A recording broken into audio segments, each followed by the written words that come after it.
Y así comienza la Biblia. Bereshit Elohim ha-samayim ha-eretz. En el principio Dios hizo los cielos y la tierra en el hebreo. Son 7 palabras del versículo 1 del Génesis y el versículo del medio es el Menorá. Increíble. Esto ni los rabinos que hicieron esto se pusieron de acuerdo para haber podido coordinar y entender que había una secuencia impresionante en las mismas letras hebreas describiendo a Yeshua o a Jesús escondido, o las verdades que hasta el Nuevo Testamento fueron reveladas cuando los rabinos no creen en el Nuevo Testamento. Dios hizo de la nada que aparezca la tierra, que aparezca la luz, etcétera, etcétera. Y esta es la razón por la cual ahora la ciencia comprueba que el universo tuvo un principio. Muy bien, pues vamos a continuar con la serie, ¿verdad?, acerca de el caos en el Medio Oriente. Me voy a enfocar un poquito más en la primera conferencia en esta, que no es la primera, es la segunda, tercera, cuarta, como cuarta o quinta ya, pero las profecías bíblicas, el 90% de las profecías bíblicas están intrínsecamente conectadas a la existencia y a la restauración del pueblo judío en la tierra de Israel.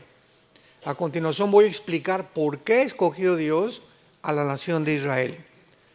La nación de Israel se menciona 2200 veces en la Biblia, 2200 veces en el Antiguo Testamento y más de 70 veces en el Nuevo Testamento. Jerusalén se menciona 800 veces en la Biblia.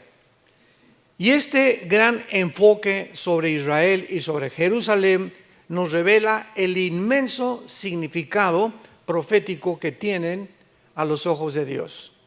Porque recorremos toda la Biblia, los 66 libros de la Biblia, y encontramos el enfoque en Israel y Jerusalén. Israel y Jerusalén. Ahí comienza Dios a levantar la primera nación y termina Dios con Jerusalén e Israel en la Tercera Guerra Mundial.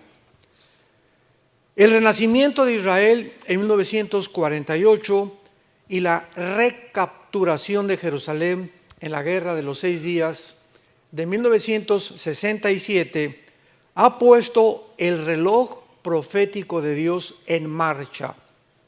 En otras palabras, durante casi 2000 años, pues Israel fue exiliada a todas las naciones del mundo. Y comenzó a nacer esta teología que hablamos ayer del reemplazo, donde ya Dios se ocupó, ya no quiere nada con Israel, los judíos mataron a Cristo, ellos son los culpables de la muerte de Cristo, la iglesia ha sustituido y ha tomado el lugar de Israel. Y ahí vamos caminando todos y de repente en 1948 otra vez Dios manda un enfoque, una luz del cielo y vemos el milagro más grande de la historia, el regreso del pueblo judío a su tierra. ¿Quién se lo iba a imaginar? De casi 2000 años de exiliados. Y el 14 de mayo de 1948, todos los ojos otra vez sobre la nación de Israel. En un día, nunca esto ha pasado en la historia, en un día se forma una nación libre, soberana e independiente. 14 de mayo 1948. Entonces se vuelve otra vez el enfoque de Israel, vienen las guerras de los árabes contra ellos, el 56, el 67, recapturan Jerusalén, tuvieron que entregar la otra mitad de Jerusalén porque las Naciones Unidas les obligaron, pero otra vez se vuelve a enfocar hacia Israel y vemos desde el 48 a nuestros días, mucha gente me ha preguntado, ¿cuándo considera usted que las profecías bíblicas finales comenzaron a cumplirse? Y les contesto sin lugar a dudas, a partir de 1948. ¿Por qué? Porque si Israel, escuchen esto, si Hitler hubiera exterminado a los judíos, todas las profecías finales no se hubieran cumplido. Si Hitler hubiera exterminado a los judíos, ¿quién iba a perseguir al final de la tribulación a los judíos si no es el anticristo? Tenían que existir como nación. Si Israel no hubiera regresado en el 48, ¿cuál es la construcción del tercer templo?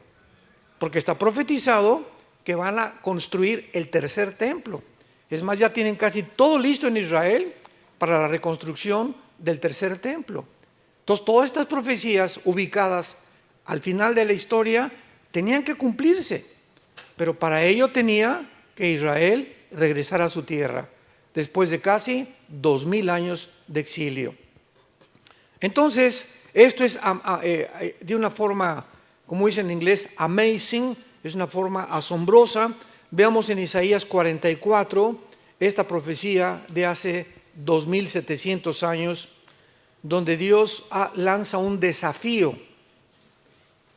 Dios lanza un reto para todas las gentes que dudan de que realmente la Biblia sea la palabra de Dios y no el libro del Mormón, ni tampoco el Corán, ni el Mahajanivana Sutta, ni los Vedas, ni el Tripitaka de Buda.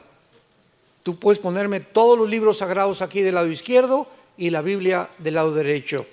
Ningún libro que se considera sagrado contiene las profecías, la cronología de la historia, las evidencias físicas, genéticas, paleontológicas, antropológicas, microbiológicas, químicas, matemáticas, etcétera, etcétera, que contiene la Biblia. Ninguno. Es un libro asombroso. Y cuando hay críticas sobre la Biblia, simplemente es por desinformación o ignorancia. Veamos lo que dice Dios, Isaías 44, versículo 7. Comienza preguntando el Espíritu de Dios: ¿y quién proclamará lo venidero? Lo declarará y lo pondrá en orden delante de mí, como hago yo desde que establecí ¿a quién? El pueblo antiguo, que es Israel. Anúncienles lo que viene y lo que está por venir. No teman ni se amedrenten. No te lo hice oír desde la antigüedad y te lo dije. Luego ustedes son mis testigos. No hay Dios sino yo, no hay fuerte, no conozco ninguno. ¿Qué otro libro dentro de los que se consideran sagrados o religiosos tiene en orden la historia como tiene la Biblia? Un ejemplo rápido. En la historia han existido imperios.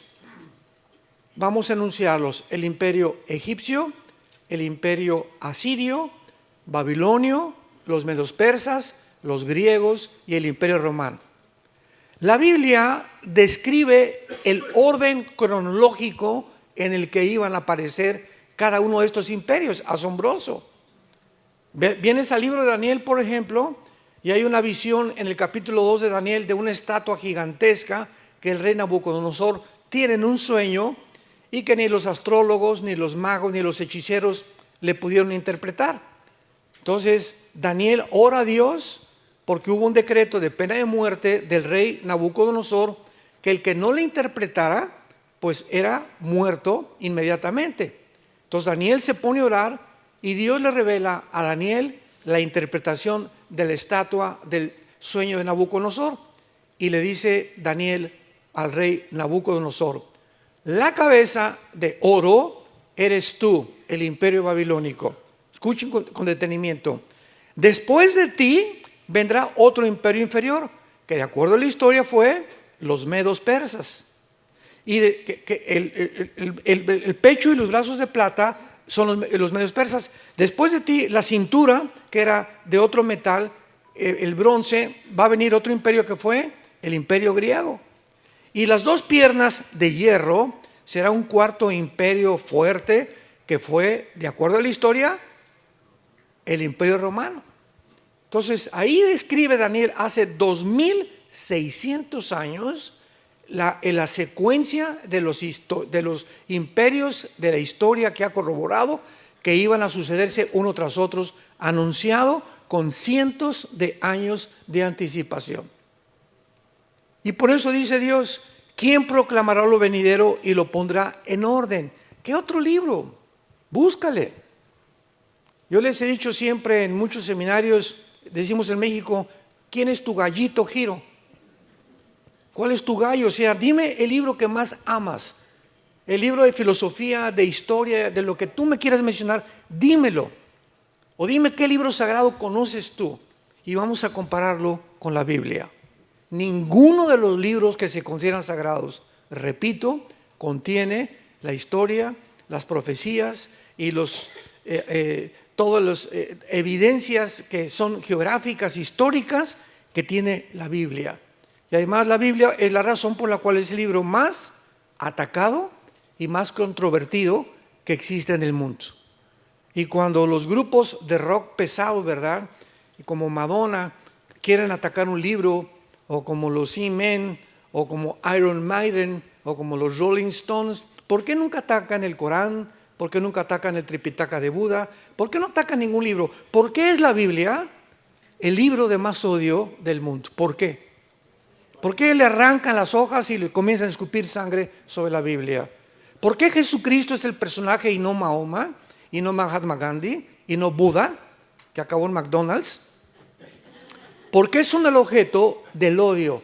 Todo el odio está centrado. ¿Por qué aquí en Estados Unidos, por cualquier cosa, Jesus Christ? ¿Por qué no dicen Mahoma? Siempre es Jesucristo en la boca de todo el mundo, ¿verdad? ¿Y por qué siempre hablan de Dios o el Dios de la Biblia? Precisamente porque no es coincidencia, son el objeto del odio y del ataque de Satanás. Y ya lo entendemos que no es coincidencia lo que está pasando. Ahora dice aquí en el capítulo 46 de Isaías, denle la vuelta nada más, versículo 9. Isaías 46. Acuérdense, dice Dios, acuérdense de las cosas pasadas desde los tiempos antiguos, porque yo soy Dios y no hay otro Dios y nada hay semejante a mí, que anuncio lo por venir desde el principio y desde la antigüedad, lo que aún no era hecho, y que digo, mi consejo permanecerá, y haré todo lo que quiero. Que llamo desde el oriente a la ve, y de tierra lejana al varón de mi consejo. Yo hablé y lo haré venir, lo he pensado y también lo haré. Dice Dios, ¿hay algún libro que te diga o que te explique las tres preguntas más importantes de la filosofía y de la existencia del ser humano? Como número uno, ¿quién hizo el universo? ¿Cómo se originó el universo? Número dos, ¿quién soy? ¿Quiénes somos realmente? ¿Me podrá decir el psiquiatra, el psicólogo, el sociólogo, el antropólogo? ¿Quién soy? ¿De qué estoy formado? ¿Podrán conocer estos seres humanos igual que tú y que yo de qué estamos formados interiormente? ¿Podrán demostrar que hay algo que trasciende nuestra humanidad y nuestra vida física y terrenal? Y número tres, ¿hacia dónde se dirige la humanidad? ¿En qué va a terminar la humanidad? Número uno, nadie podrá jamás decir cómo comenzó el universo. ¿Por qué? Porque para que sea científico tiene que ser repetitivo. Entonces, como nadie estuvo cuando fue creado el universo, simplemente hay teorías, hipótesis, especulaciones. Y se han inventado como la teoría del Big Bang. Pues comenzó con una explosión del universo. Señor ateo, come here, please. Acércate. ¿Y quién produjo la explosión? Porque la nada no produce nada. Y si seguimos una línea lógica elemental, después de que dice usted que hubo una explosión, ¿podrá la materia producir el pensamiento? ¿Podrá la materia producir la conciencia? La nada no produce nada. Y venimos a la Biblia y así comienza la Biblia. Bereshit Elohim ha-samayim ha-eretz. En el principio Dios hizo los cielos y la tierra en el hebreo. Son 7 palabras del versículo 1 del Génesis y el versículo del medio es el menorá. Increíble. Esto ni los rabinos que hicieron esto se pusieron de acuerdo para haber podido coordinar y entender que había una secuencia impresionante en las mismas letras hebreas describiendo a Yeshua o a Jesús escondido, o las verdades que hasta el Nuevo Testamento fueron reveladas cuando los rabinos no creen en el Nuevo Testamento. Impresionante. Entonces la Biblia nos muestra que fue hecho el universo de la nada. Hebreos 11, 1 y 2. De lo que no existe, Dios hizo lo que existe. Se llama ex nihilo. O sea, fue hecho de la nada. Dios hizo de la nada que aparezca la tierra, que aparezca la luz, etcétera, etcétera. Y esta es la razón por la cual ahora la ciencia comprueba que el universo tuvo un principio.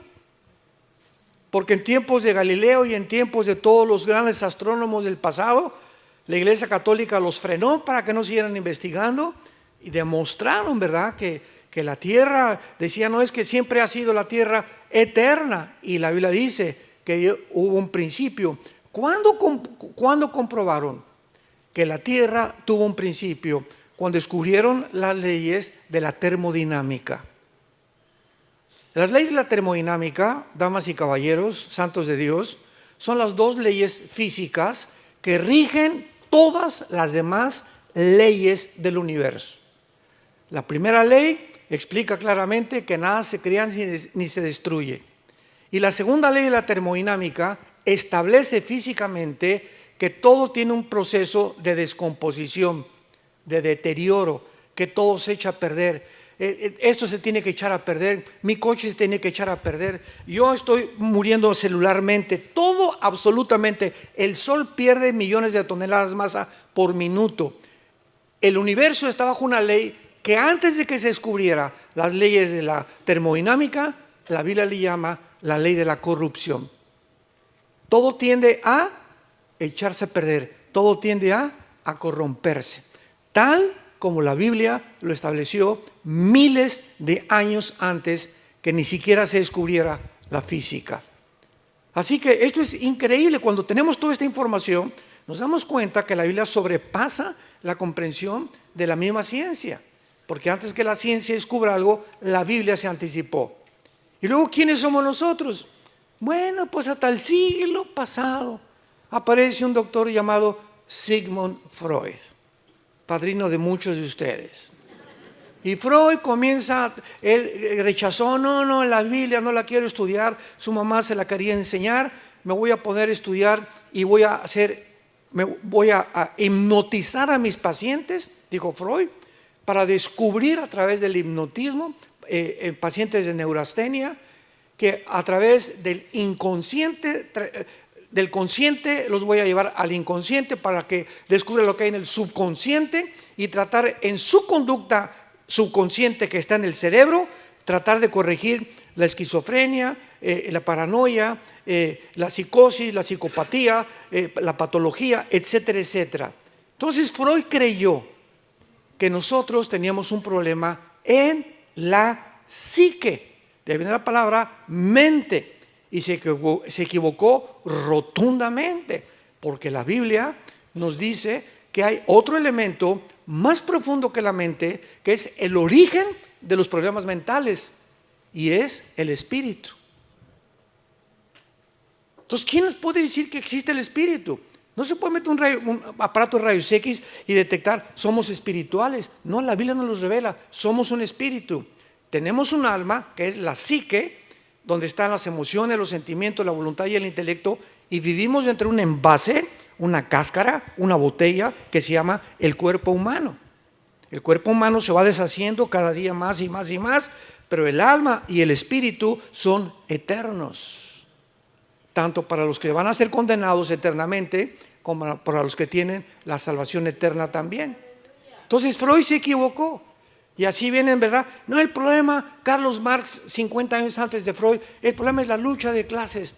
Y si el proletariado derriba a la burguesía, si los pobres derriban a los ricos, se acabó el problema. El problema está en los ricos que explotan, los reyes, etcétera, etcétera. Vamos a derrumbarles y vamos a quitarles todo y que los pobres tomen el poder. Y así nació la ideología del comunismo. Y cuando pusieron en práctica esto, ahí tienes a Cuba. La revolución por acá y por allá. Ahí tienes a Rusia, ahí tienes a Mao en China. Ahí tenemos tantos ejemplos actualmente, ¿verdad? Venezuela, etcétera, etcétera. Lo que están haciendo ahorita en Colombia es inconcebible. Entonces, ¿quién nos puede decir que existe el espíritu? No se puede meter un aparato de rayos X y detectar, somos espirituales. No, la Biblia nos lo revela, somos un espíritu. Tenemos un alma, que es la psique, donde están las emociones, los sentimientos, la voluntad y el intelecto, y vivimos dentro de un envase, una cáscara, una botella, que se llama el cuerpo humano. El cuerpo humano se va deshaciendo cada día más y más y más, pero el alma y el espíritu son eternos. Pero ahí está la ideología. Se demostró en el 91 que cayó el comunismo, se demostró que no funciona.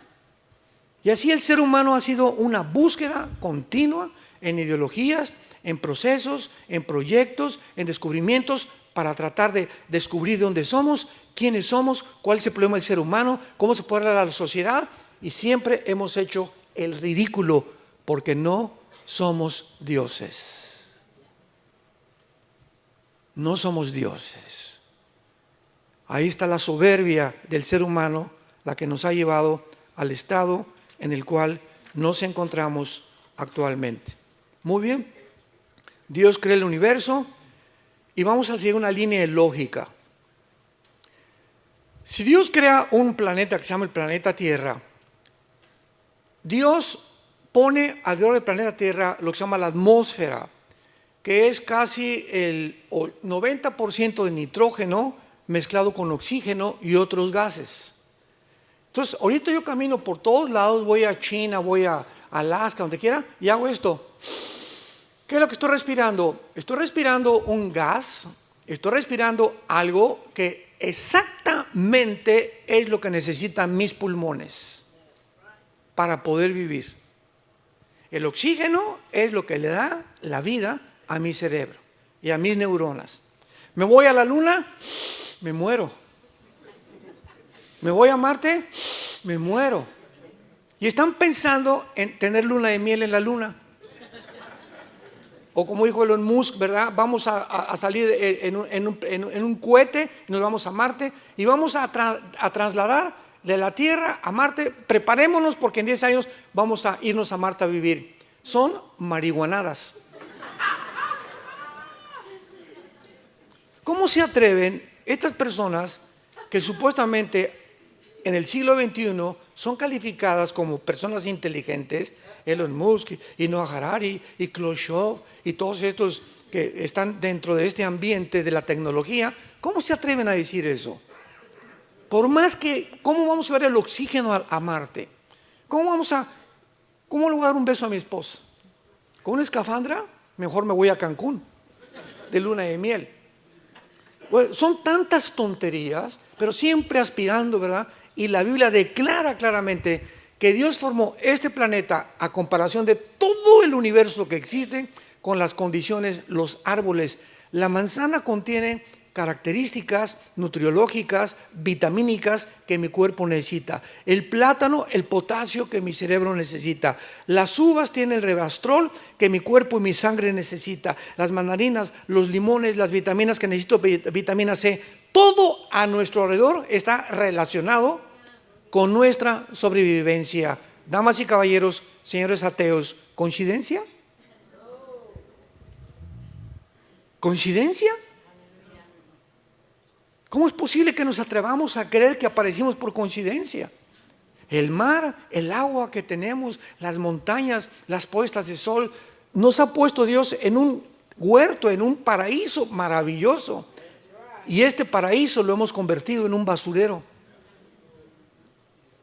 Ya contaminamos el agua del mar, ya contaminamos la comida, ya contaminamos el aire, ya contaminamos el agua, hemos contaminado todo a nuestro alrededor, demostrando que el diagnóstico que Dios tiene en la Biblia es verdadero. El ser humano es autodestructivo. ¿Por qué fuma, don Pancho? Porque me gusta, pastor. Oye, ¿qué dice en la cajetilla? Este producto es nocivo para la salud. ¿Qué no le ha leído? Chichepo. ¿Y entonces por qué sigue fumando? Porque me gusta. O sea, su razón no funciona. Mi razón me dice, me estoy envenenando, pero mis gustos y mis pasiones dominan mi manera de pensar, demostrando que somos autodestructivos. ¿Por qué se emborracha, don Pancho? ¿No sabe que el alcohol le da cirrosis, el hígado, el estómago, los pulmones, la garganta, el esófago, la tráquea, la lengua, los ojos van a parecer calavera en 5 años cuando los tenga usted de tanto tequila que toma? Sí, lo sé. ¿Y por qué se sigue emborrachando? Si sabe que está echando a perder su vida, echando a perder su matrimonio, sus hijos y su trabajo, ¿por qué lo hace? Porque me gusta. O sea, esto nos demuestra que el ser humano no es gobernado por la razón, sino por sus pasiones. Tal como lo dice Romanos 7, el mal que no quiero, eso hago. El bien que quiero hacer, no lo hago. Porque cuando quiero hacer lo bueno, cuando quiero dejar el cigarro, cuando quiero dejar el alcohol, cuando quiero dejar la pornografía, encuentro que hay un poder dentro de mí, sígame con cuidado, un poder dentro de mí maligno, que me lleva a hacer lo que yo no quiero. Yo no quiero fumar, pero me gusta. Yo no quiero la pornografía, pero me siento atado como un esclavo. Yo no me quiero emborrachar, pero me siento... Y entonces se inventan centros de rehabilitación, alcohólicos anónimos, etcétera, etcétera, para tratar de ayudar a la gente a salir de sus prisiones en las que nos encontramos. Y no hay ningún antídoto.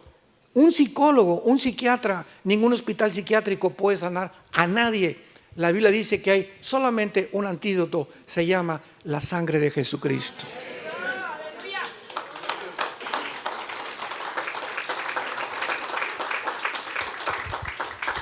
El 99% de los hospitales psiquiátricos tratan a sus pacientes con pastillas tranquilizantes, drogados. No hay otra manera de controlarlos más que a través de Ecuanil, Seconal, Prozac, etcétera, etcétera. Porque no hay métodos. El ser humano no puede cambiar a ninguna otra persona. Le quitan el cigarro, le quitan el alcohol, pero sigue mintiendo y sigue haciendo aquello y sigue golpeando a la esposa, etcétera, etcétera. Es como cortar ramas. Pero Jesucristo viene a la raíz del problema, a nuestras vidas. La raíz es espiritual. Nos comportamos como nos comportamos y la mente la tenemos como la mente porque espiritualmente estamos muertos. Sin el poder de vencer aquellos vicios que nos han atado durante tanto tiempo. Y es por eso Jesús dijo, cuando conozcas la verdad, te hará libre. Es la verdad la que nos hace libre. ¿Qué significa? La ignorancia te mantiene en la esclavitud, que es totalmente lo contrario. Entonces, Dios, después de que hace todo eso, es lógico que forma a un pueblo especial. Adán comienza a reproducirse, tiene hijos, hermanos, hermanas, etcétera, etcétera. Durante los primeros 1500 años, de Adán al diluvio hubo 1500 años.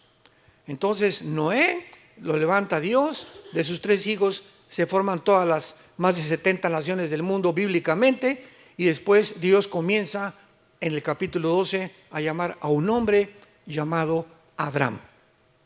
Sin la H, era Abraham, no era Abraham todavía, padre de las naciones. Y a través de este hombre le dice a Abraham, vente y salte de tu tierra y te voy a enseñar y te voy a hacer un pacto contigo. Vayamos a Génesis capítulo 12 para que veamos el inicio y la comprensión de la nación de Israel. Una vez me preguntaron, ¿y por qué Dios escogió a Israel? Y le dije, ¿por qué le dio la gana?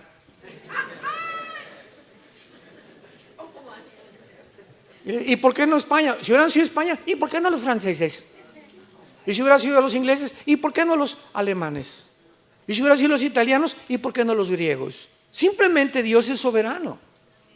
Y Él escoge a una persona para formar un estado, un patriarcado, un estado y después una nación. Y el propósito de Dios es que a través de esa persona, y Abraham no era judío, Abraham fue llamado de Irak. Él no era judío, el judaísmo nació mucho tiempo después. En aquel tiempo todos eran gentiles. Pero Dios llama a una persona por formar una nación y para que a través de esa nación, que es Israel, pudo haber sido México, vuelvo a repetir, o los italianos, o los ingleses, Dios escogió la nación más insignificante del mundo. Un puntito en medio de todas las demás. Israel es del tamaño de Nueva Jersey, lo más grande que puedas imaginarte, rodeada de las más grandes naciones del mundo, como China, Rusia, mira nada más la extensión de territorio que tienen. Israel es un puntito que trae loco al mundo ahorita. Dios lo hace principalmente para que las demás naciones entendieran que de ese pueblo llamado Israel, Dios le entrega a ese pueblo las leyes espirituales, las leyes morales y las leyes higiénicas de lo que debemos comer y lo que no debemos de comer. Y para que ese pueblo las divulgara a todas las naciones y se convirtiera Israel en la luz de las naciones. Sabemos que finalmente fracasó. Pero dice Génesis 2, Jehová había dicho a Abraham: vete de tu tierra y de tu parentela y de la casa de tu padre a la tierra que te mostraré, que es la tierra de Canaán, finalmente. Y haré de ti una, ¿qué cosa? O sea, ¿quién es el padre de árabes y de judíos? Abraham. Los árabes reconocen a Abraham como su padre. Vuelvo a repetir, porque los semitas son tanto árabes como judíos. El problema vino después. Pero vemos que de Abraham nacen dos de las más grandes razas del mundo, que son los judíos y los árabes. Haré de ti una nación grande y te bendeciré. Y engrandeceré tu nombre y serás bendición. Bendeciré a los que te bendijeren y a los que te maldijeren, maldeciré. Y serán benditas en ti todas las familias de la tierra. Y lo vemos nosotros que todo el Antiguo Testamento fue judíos, judíos, judíos, judíos, judíos. Viene entonces, rechazan al Mesías que Dios les envió y Dios ahora se vuelve a los gentiles. Y la promesa estaba desde Génesis 12. Serían benditos no solamente los judíos, a través de Abraham Dios bendeciría al mundo entero. Porque de Abraham vendría el Mesías prometido en Génesis 3:15. La Biblia está intrínsecamente relacionada con la genética. Con la genética. Porque cuando nace Jesucristo, se le aparece el ángel Gabriel a María y le dice: María, no te asustes, te va a comenzar a crecer la pancita. Y le contesta María, ¿verdad? Imagino que le habría dicho: pero no hemos ido ni a Cancún de luna de miel. Estaban desposados, estaban comprometidos nada más. No podían tocar a su novia, era mortal, era muerta a pedradas el adulterio o la fornicación antes de casarse. Y entonces se le aparece también a José, el ángel Gabriel, y le dice en Mateo y en Lucas: no temas de recibir a tu mujer, porque la pancita no es del lechero, ni del panadero, ni de nadie, ¿verdad? Ese santo ser que van a hacer no es tuyo, pero no te asustes. Ella no ha sido adúltera, sino que ha sido escogida por Dios para que lo que nazca sea llamado el producto del Dios Altísimo. Y ustedes no le van a poner nombre, ¿eh? Dios dice que le pongan Yeshua, que le pongan Jesús. La pregunta es la siguiente: ¿por qué José y María no podían tener relaciones? Porque tú y yo hemos nacido de papi y de mami, todos nosotros. ¿Por qué Jesús no podía nacer de la relación física entre un hombre y una mujer como toda la raza humana? Aquí está la genética. Y no es hasta 1954, querido, que el doctor Crick y el doctor James Watson se les dé el premio Nobel de Medicina por descubrir la hélice o la molécula del ADN, el DNA, o el ácido desoxirribonucleico. Y cuando se descubre el ADN, aunque ya Mengele había descubrido las leyes de la herencia en 1800 del siglo anterior, pero solamente descubrió que había leyes hereditarias cuando comenzó a mezclar chícharos. Hasta que se descubre la molécula del ADN, se comienza a entender verdaderamente la biología del ser humano. Los hombres tienen el cromosoma Y que no tienen las mujeres. Las mujeres tienen los dos cromosomas X que no tenemos los macho camachos. ¿Y qué es lo que determina el género? Vean ustedes todo esto alrededor de los pseudocientíficos que nos rodean, que están negando la identidad de género. Le preguntan al otro día a un hombre de color, le preguntaron que era pastor: ¿nos puede usted decir que es una mujer? Dijo, claramente, mi mamá. O sea, todos los que son mamás son mujeres por el amor de Dios. O sea, los hombres no tenemos vagina.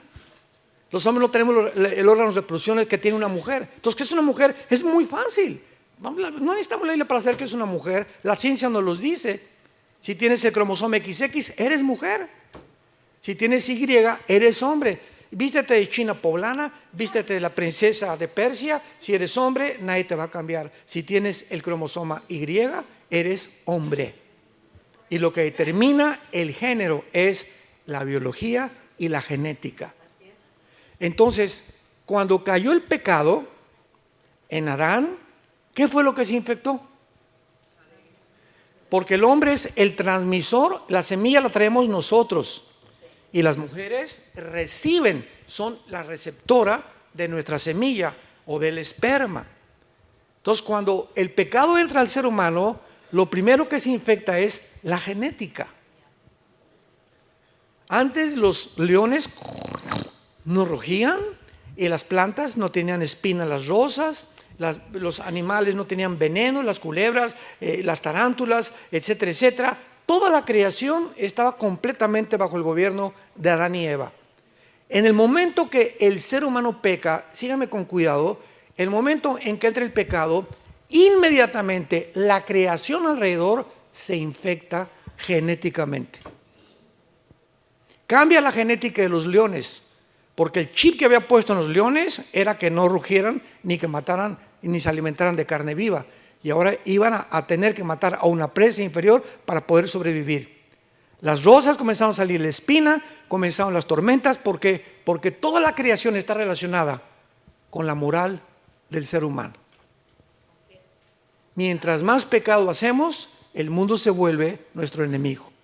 Como hemos visto actualmente, todo lo hemos infectado y ahora tsunamis y terremotos. ¿Y por qué Dios manda esto? Dios no manda esas cosas, es el resultado de nuestra maldad. Como dijo la hija de Billy Graham, Anita Graham, ¿verdad? El hombre ha pecado, ha ofendido a Dios y se voltea y lo reta y le dice, bájate del cielo, siéntate aquí, te vamos a juzgar, tú eres culpable de todo lo que pasa. Por la idiotez del pensamiento del ser humano de no entender que somos nosotros los causantes de todo lo que pasa. Entonces, ¿qué fue lo que se infectó en el ser humano, en el hombre? Se infectó nuestro cromosoma Y. Y entonces, desde Adán a nuestros días, todos nosotros tenemos hijos, le comunicamos el esperma, viene la fertilización, la mujer recibe los 23 cromosomas que tenemos nosotros, se junta con los 23 cromosomas, se junta un cigote 46 cromosomas, y en el momento de la fertilización es en el momento en que Dios manda su espíritu. Pero la infección genética viene del alma. ¿Lo sabían? Qué interesante, ¿verdad? ¿Por qué? Porque el pecado se transmite a través de la sangre. Levítico capítulo 11, la vida de la carne está en la sangre. Y la palabra vida en el hebreo es nepesh, que es el alma. El alma se encuentra en la sangre. Dios no crea a un niño recién nacido y le da el pecado. El niño trae por herencia genética el pecado. Romanos 5:12. Estoy respaldando lo que estoy diciendo. Dice Romanos 5:12 Pablo, así como el pecado entró al mundo por un hombre, escuchen, hace 2000 años que escribió Romanos. Así como el pecado pasó, ahí está hablando de una transmisión. El pecado pasó a todos los hombres y por eso tenemos que morir. Entonces, ¿cómo pasó? No se puede descubrir ese paso, esa transmisión, hasta que se descubrió la genética. 1954. El pecado se transmite genéticamente. Y hace poco, la semana pasada, mi esposa le enseñé un video que me mandaron, donde se acaba de descubrir, con tanta tecnología que hay ahorita, que en el momento de la fertilización, el óvulo, así lo filmaron con unas cámaras especiales, comienza por primera vez, esto es único en la ciencia moderna, comienza el óvulo a emitir una luz que nunca habían visto y comienza a ser así, mandando luz. Ahí traigo en mi DS, se los mando si quieren.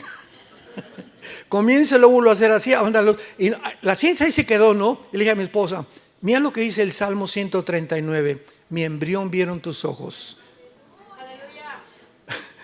Porque ahorita los médicos, ¿cuándo comienza la vida? Al mes, a los 2 meses, a los 4 meses. ¿Sabes qué? Nadie puede saber cuándo comienza la vida más que Dios. Y bíblicamente, en el momento de la fertilización, somos seres humanos.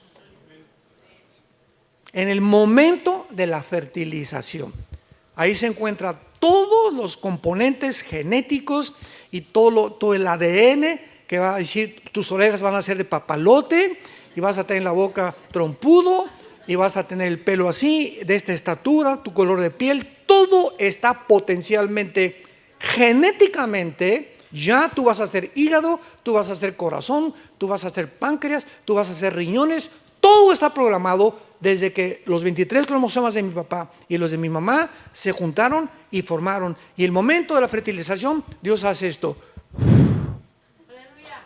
Y comienza a brillar, porque el espíritu viene de Dios. Cuando mi perro se juntó con mi perra, no hizo Dios así.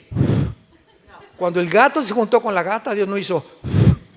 Ni cuando el caballo se juntó con mi yegua, tampoco hizo Dios. Porque nadie fue creado a imagen y semejanza de Dios más que nosotros. Es la gran diferencia entre nosotros y los animales. Entonces, José traía el cromosoma Y infectado. Entonces, si hubiera tenido relaciones con María, Jesús hubiera nacido en pecado.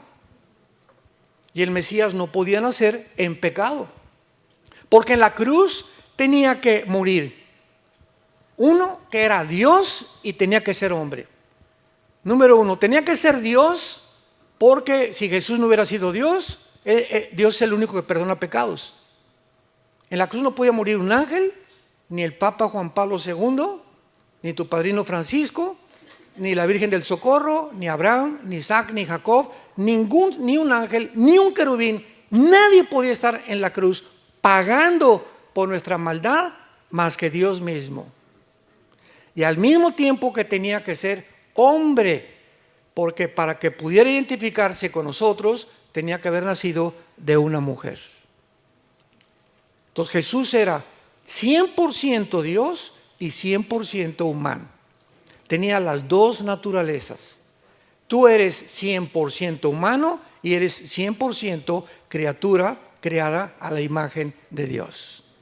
El anticristo va a ser 100% humano y 100% satánico, porque lo va a poseer un principado satánico al anticristo. Entonces tenemos que entender la naturaleza espiritual para comprender no solamente la Biblia, sino también el mundo que nos rodea. Jesús tenía que nacer virginalmente. Como fue profetizado, nacerá la virgen y tendrá un hijo. Y venía el problema, ¿cómo puede una virgen, si es virgen, tener un hijo? Y todo el mundo estaba loco, ¿verdad? No, se equivocó Isaías. Isaías 7 dice que una virgen.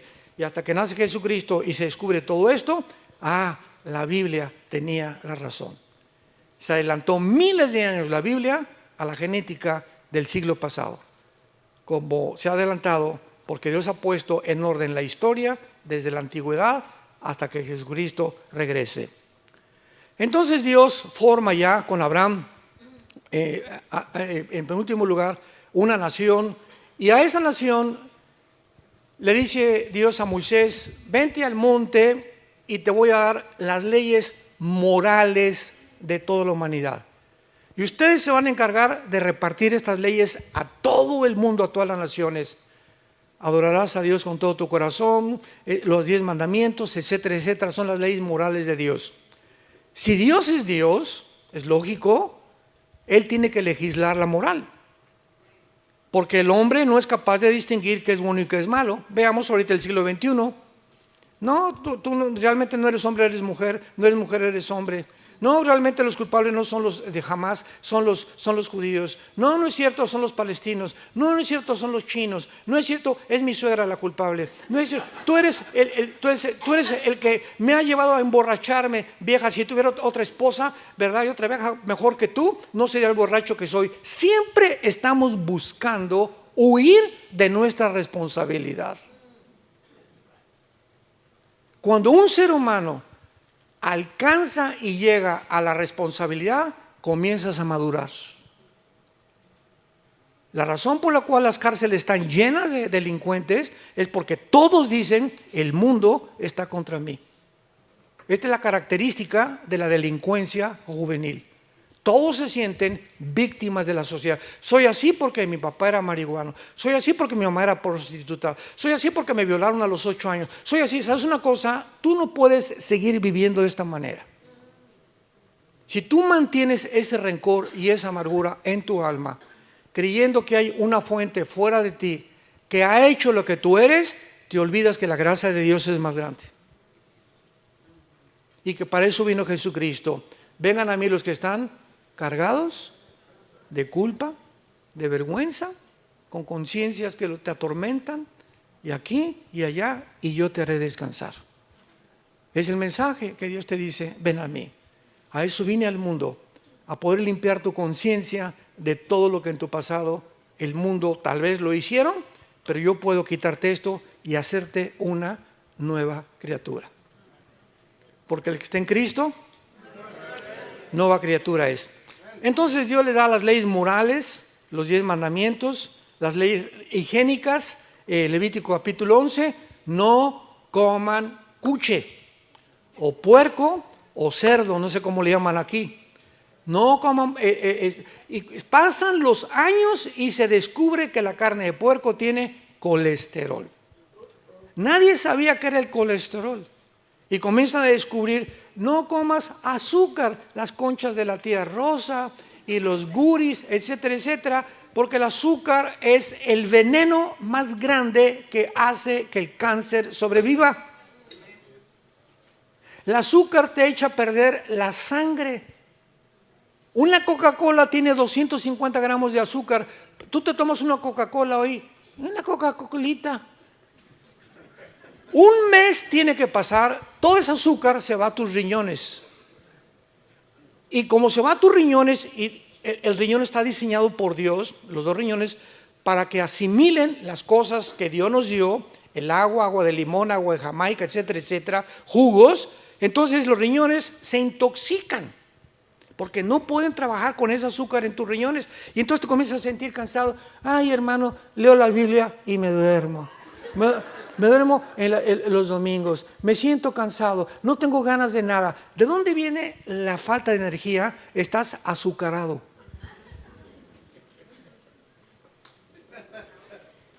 Dios nos dio las leyes: no coman ustedes conejos tampoco, no coman la langosta, es el plato más caro y el que más colesterol tiene. Qué inteligente es el diablo, ¿verdad? Y nos da las leyes de la alimentación para que sepamos distinguir que en las mañanas, lo primerito que tenemos que tomar no es: por el amor de Dios, se los suplico, se los ruego, no sea el café.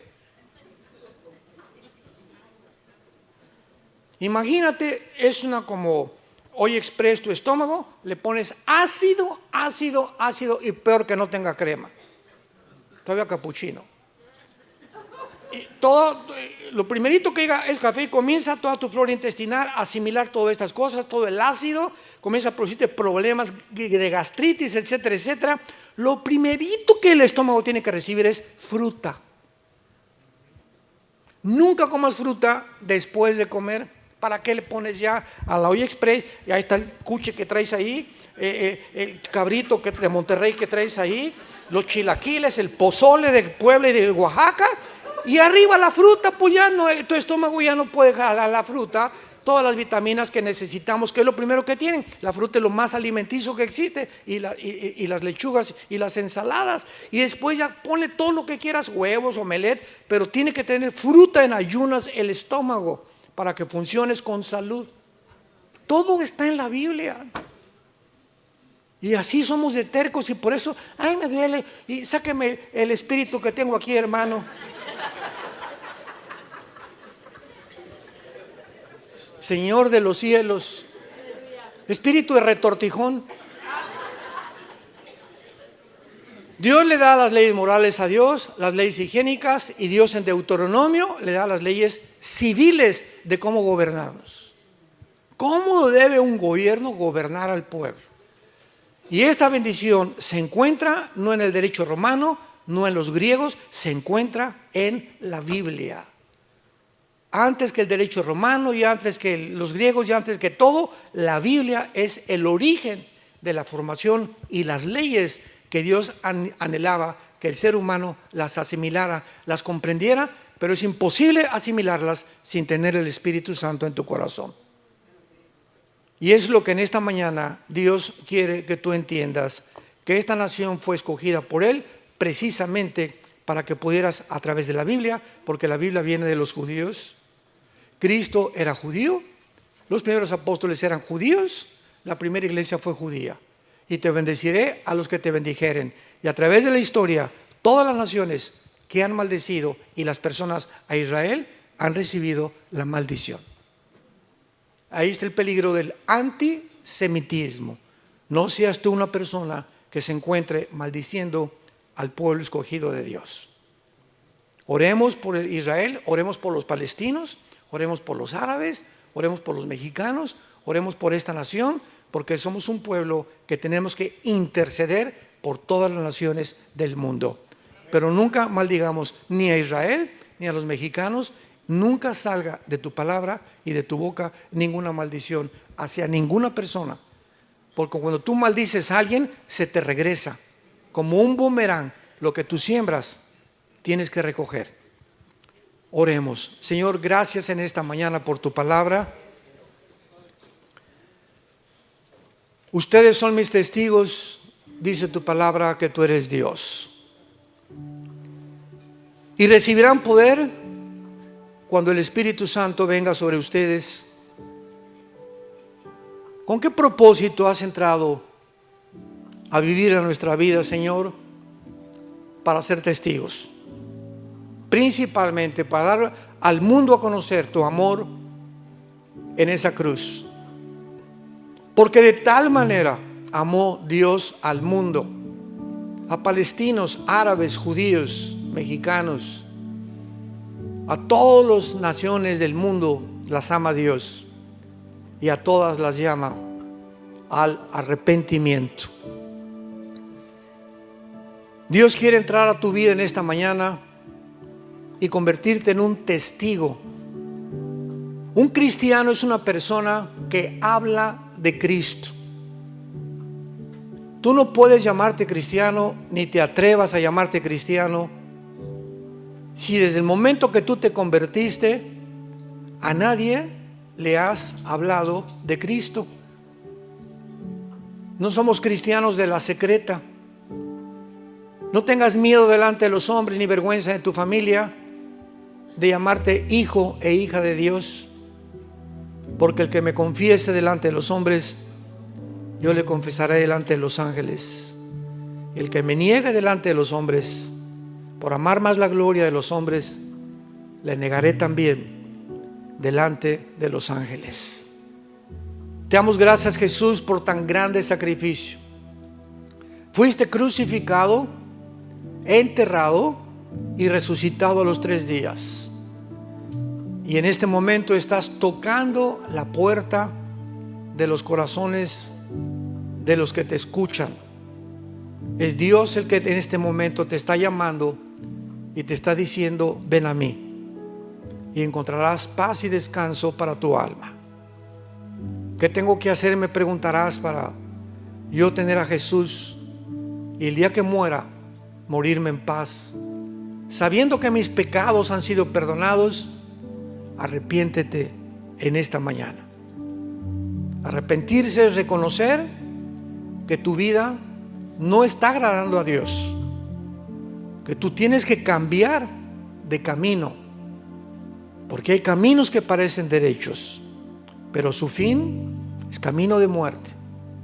El que no conoció pecado, por nosotros se hizo pecado, para que nosotros fuéramos hechos la justicia de Dios en él. Mas Dios muestra su amor para con nosotros en que, siendo aún pecadores, Cristo muere en tu lugar y en mi lugar. Él fue despreciado y desechado entre los hombres, varón de dolores, experimentado en quebranto. Como que escondimos de él el rostro. Fue menospreciado y no le estimamos. Mas él llevó tus enfermedades, tus pecados, tus maldiciones, igual que las mías, para que tú y yo podamos vivir una vida de perdón, de misericordia y de gratitud ante tan grande amor. Dile: Señor, entra a mi corazón en este momento. Ven, Jesús, dame ese descanso que mi vida necesita. Quiero morir en paz. No quiero tener rencor ni maldecir a nadie más en mi vida. Hayan hecho lo que me hayan hecho, perdono a mis enemigos.